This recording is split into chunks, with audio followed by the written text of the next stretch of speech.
And Paragon Casino Resort and the Tunica-Biloxi tribe is hosting the first Sip Wine and Spirit Fest tomorrow, August 17th from 3 to 6 p.m.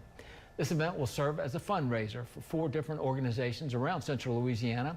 The organizations are United Way of Alexandria, Alzheimer's Association out of Alexandria, Save Sinlaw, which is a suicide awareness group, and Avoyles Animal Welfare Society.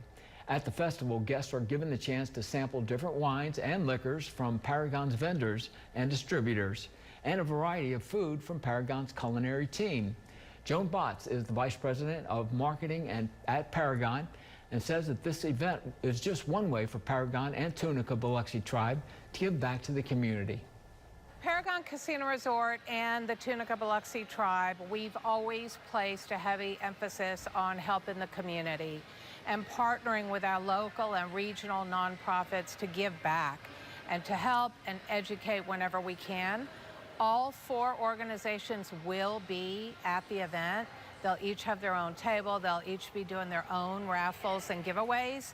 So we want to encourage guests to visit those tables and get more information so they can educate others and spread the word about the good work that these organizations are doing every day. And there are 2 different tickets available. General admission gives you access to the festival for $50, and the $75 ultra admission ticket will give you access to the festival and includes master classes and an exclusive VIP dinner. More ticketing information can be found on our website, kalb.com.